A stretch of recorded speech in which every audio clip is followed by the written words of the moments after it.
What's up, guys? Welcome back to the channel. We're live once again in the Oregon State Dynasty. My name's John Eads. Welcome back. Consider hitting the sub button, the like button if you wish. We are back today with a quick recruiting update after a 98-10 thrashing of Washington State. Go check the game out. I'm going to have the highlights coming up in the next few days, but check the game out right now.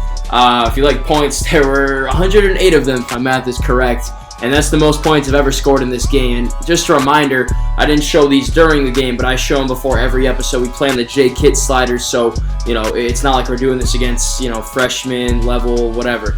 We're doing it on the highest level, so this is just kind of demonstrating how special this team is. And last week, the defense played well, the offense played well, the scoreboard reflected that. But today we're going to finish up with recruiting.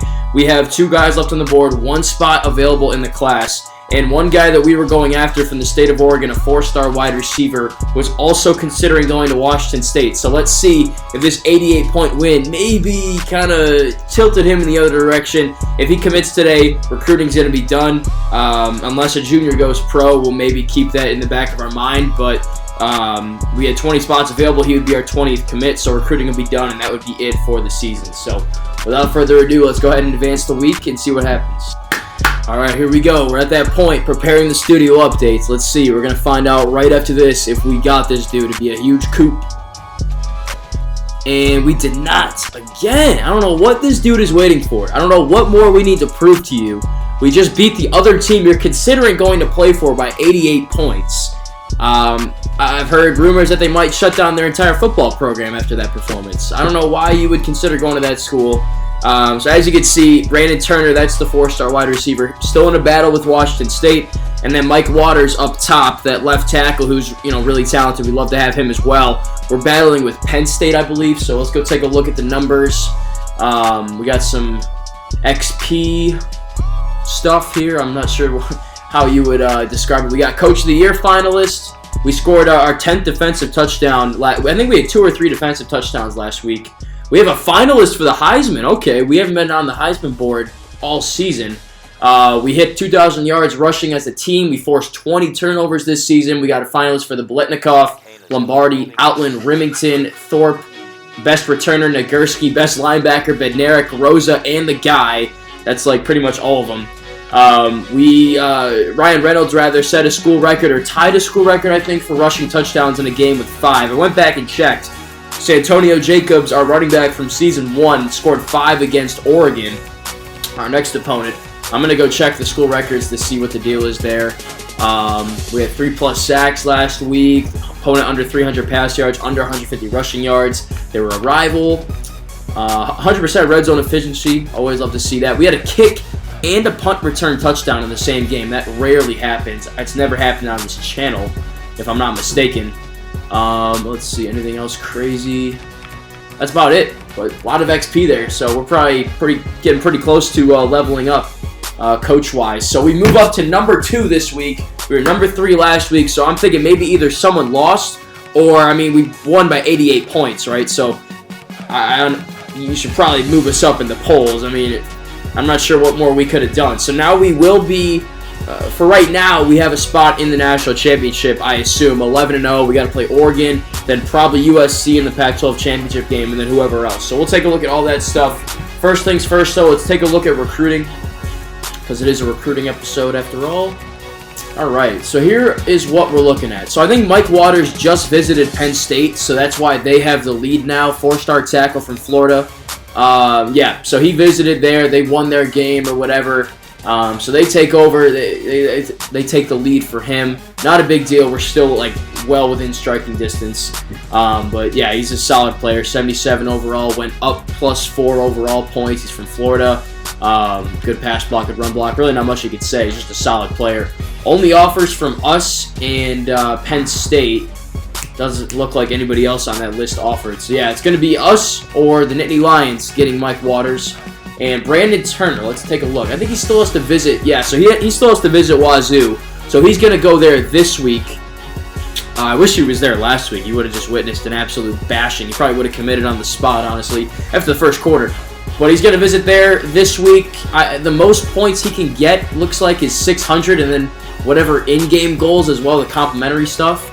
But I'm thinking if that visit goes really bad, then he'll just commit to our team next week. So we'll see. Either way, it might just come down to signing day, and we'll pick up one or even both if there's room, both of these guys. But kind of taking a look at his numbers here. I just do this every week to brush it up. Good speed, not elusive or anything like that. He's going to be an outside receiver for sure. 72 catch, not very good, spectacular. 56, 59 catch in traffic, but 71 route running is good.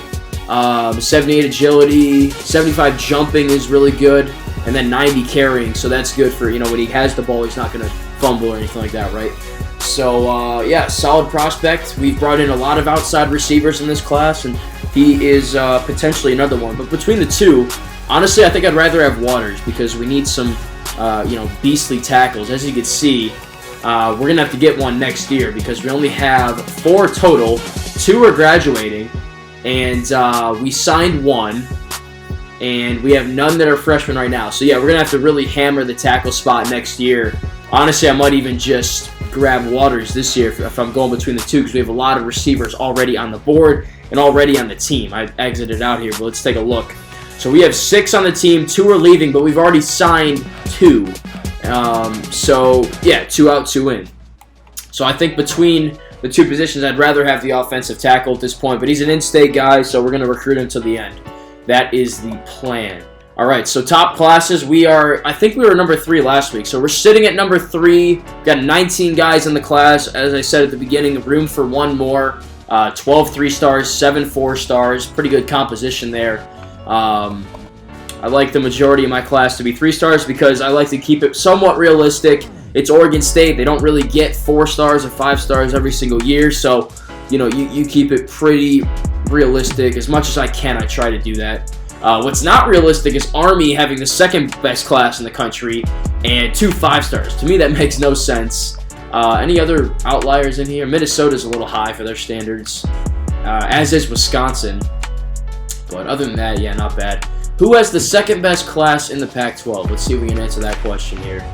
USC, right in front of my face, as expected. Usually it's USC 1, and then we're like 2, or even Cal's been in that conversation a little bit. So our next game is against Oregon. They already clinched a spot in a bowl game, so maybe they have less to play for. And here's something extra, some added motivation to catch this game. If we win, it's our 100th career win as Oregon State head coach. Right now we're 99-9.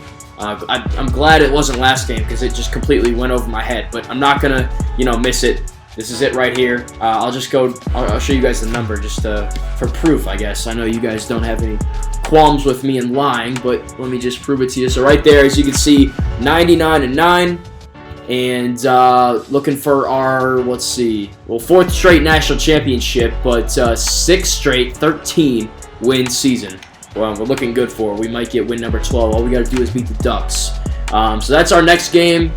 Anything crazy preview-wise? Their turnover differential is really good, as is their rushing offense. So, and Oregon recently has been a team that's given us some trouble because the computer kind of, gives them some, cheese every now and then. Maybe the updated sliders will kind of combat that this season, but last year and the year before, the games have been pretty close because the computer arguably has kept them in it, but either way, we still come away with the win, so can't complain too much there. But let's take a look at the Heisman Watch and all those things we talked about at the beginning here. Apparently, we have somebody on here.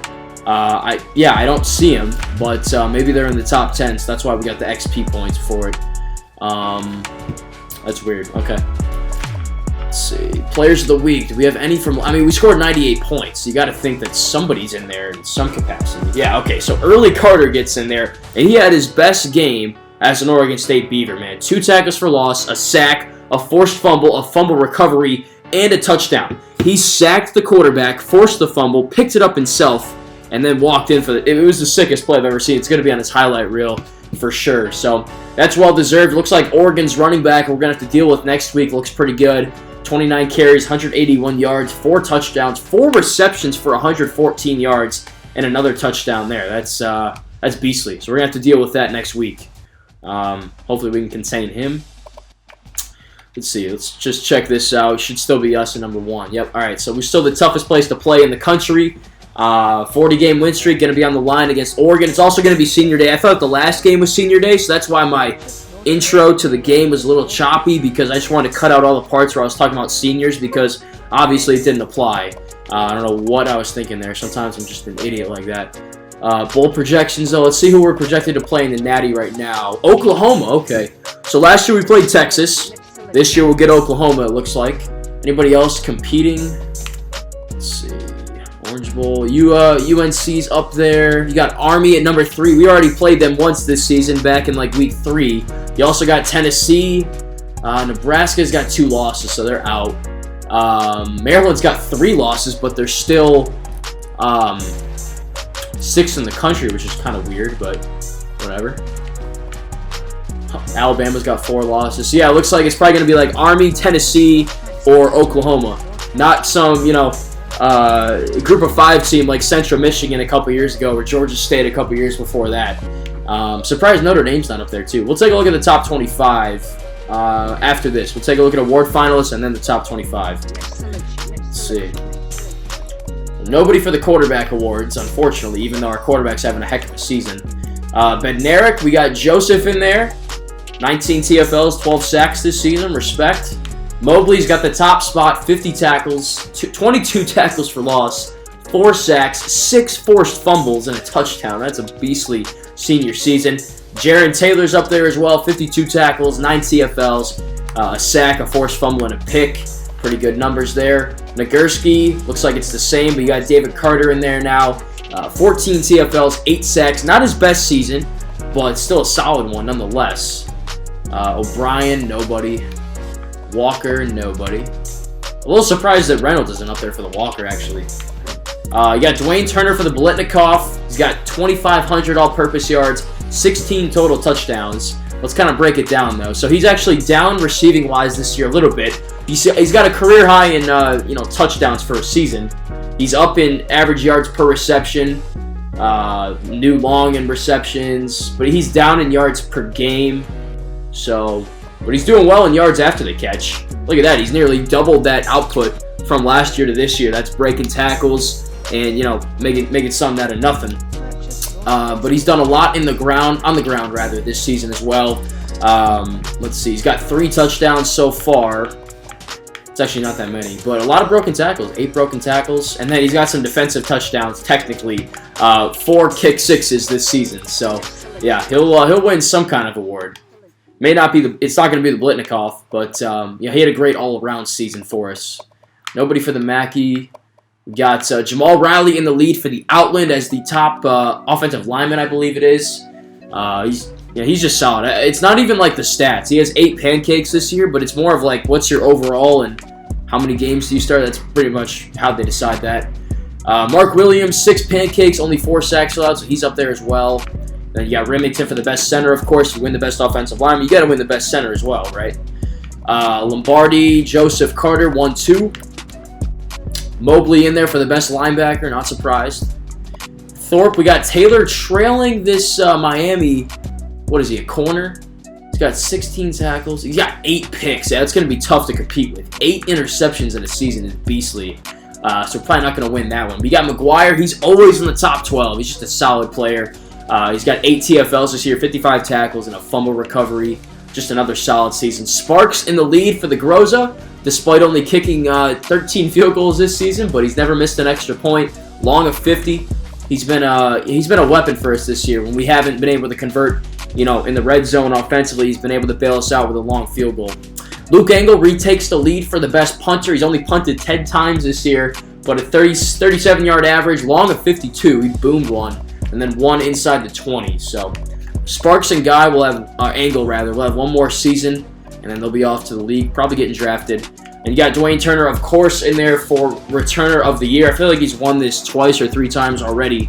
Over 1,300 kick return yards, 3 touchdowns there, and then 538 punt return yards. And what's funny is he doesn't even get the punt return touchdown last game. It's our backup, John McConnell. But either way, still impressive. And that's it for award finals.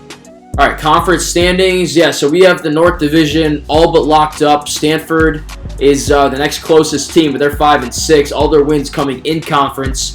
We've got 4 bowl teams, though. If Stanford can win their last game, we'll have 4 bowl teams from the North Division, so that's good to see. I think the South had a pretty good year as well. Yeah, Actually not that great.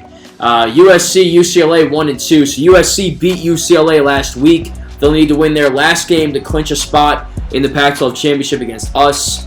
You got Arizona as a bowl team, then these three down here not competing. So actually not that good, but still a lot of bowl teams coming from our division. So that just kind of proves the clout of the North, if you will. So good looks there.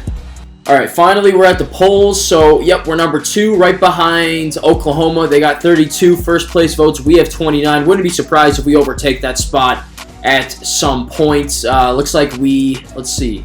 Who was 2 last week? So 1 dropped. Where did 1 go? Damn, so Florida State lost by 1 point to Syracuse, baby. I asked my alma mater to get it done, and they freaking delivered, man. Let's go. So 27-26, Syracuse beats Florida State, and they drop from 1 to 11 after that. So that's nuts. They all are but eliminated from the national championship. So as a result, we jumped from 3 to 2. OU jumps from 2 to 1, and everybody else just kind of follows suit there. So as far as teams that can make it to the national championship, it looks like us, OU, of course, Army, Tennessee, North Carolina. Those are the 5 teams that have a shot to make it. I think, we're probably going to get there. I don't see us losing the next 2 games. And we'll see who we play. Always like to play against some new teams. I don't think we played Oklahoma ever in this dynasty, or Tennessee, or North Carolina. So really can't lose. Just don't let it be Army again. Even though we crushed them the first time, I like to play new teams. So don't let it be Army. All right, last thing here. Let's take a look at Pac-12 games this week. So we have, the Civil War game against Oregon. Washington goes to Washington State. I need the Huskies to pull out that win for me. Notre Dame plays USC. That could be a losable game. Never know. And Notre Dame, they've really fallen off since that national championship. 2-3 years ago we played them. They're 6-5 now. They do have a nice recruiting class. The top recruiting class coming in, though, so maybe that'll help their efforts. Texas A&M plays Cal in a non-conference game. And Connecticut plays Stanford. Connecticut's ranked 12th in the country. Stanford needs a win to get bowl eligibility, so that one could get lit. You got Utah, Colorado. That one's irrelevant, and this one's also pretty irrelevant. Arizona trying to make it to a bowl game. They got to beat the Sun Devils to do so. So that's that for the Pac-12. Let's check out the school records, and then we'll be good for the video. All right, this is what we're looking at. We got the rushing one last week. Okay, so let's see. Yeah, all right, so we tied the record. It looks like 7 people or 7 players have tied the record. 7 different. I don't know how that works, like the little number next to it. I think that means you tied the record like 7 times or something. I don't really know. I keep saying the word tied. We tied Santonio Jacobs' record from that game against Oregon 4 years ago, whatever the case. 5 touchdowns in a game. And that's pretty cool. I actually went back and watched that game the other day. That was a pretty cool performance. But always love to see, your players breaking your own players' records. That's pretty cool to me. And I think there's one other one we could be in play for this year. It's sacks in a season. Jonathan Joseph has 12 sacks. The record for one single season is 14. So obviously he needs two more to tie it, 3 more to get it. We'll see if he can do that here in the last couple games. He's going to have 3 games left to do it, 3 guaranteed games left to try and break that record. So we'll see if he can do that. And if I notice any other records popping up, I'll let you guys know. I don't have any off the top of my head at this juncture, but yeah, that's gonna wrap it up for the recruiting episode. We went about 20 minutes today, so we had a lot of updates. Hope you guys enjoyed. If you did, hit the like button, hit the sub button. Trying to get to 225 now. That's the next benchmark. I'm gonna be posting the one-on-one I played with my buddy John. It's on Twitch right now. Look up John Eads on Twitch. Not that hard to find. You can find that game there. I'm going to edit it, post it up on YouTube once I get a little bit of free time here. And then I'm going to be playing my buddy Calvin. And, I'm going to play him tomorrow, actually, pre-record the game. Once we get to 225, I'll drop it for you guys. So get us there. We need 13 more subs, and I'll drop that game. But like I said, I'm going to have highlights from WAZZUU, the one-on-one, and then I'm going to be at home when I play this Oregon game. I'm done with college in like 2-3 days, so I'll be back at home.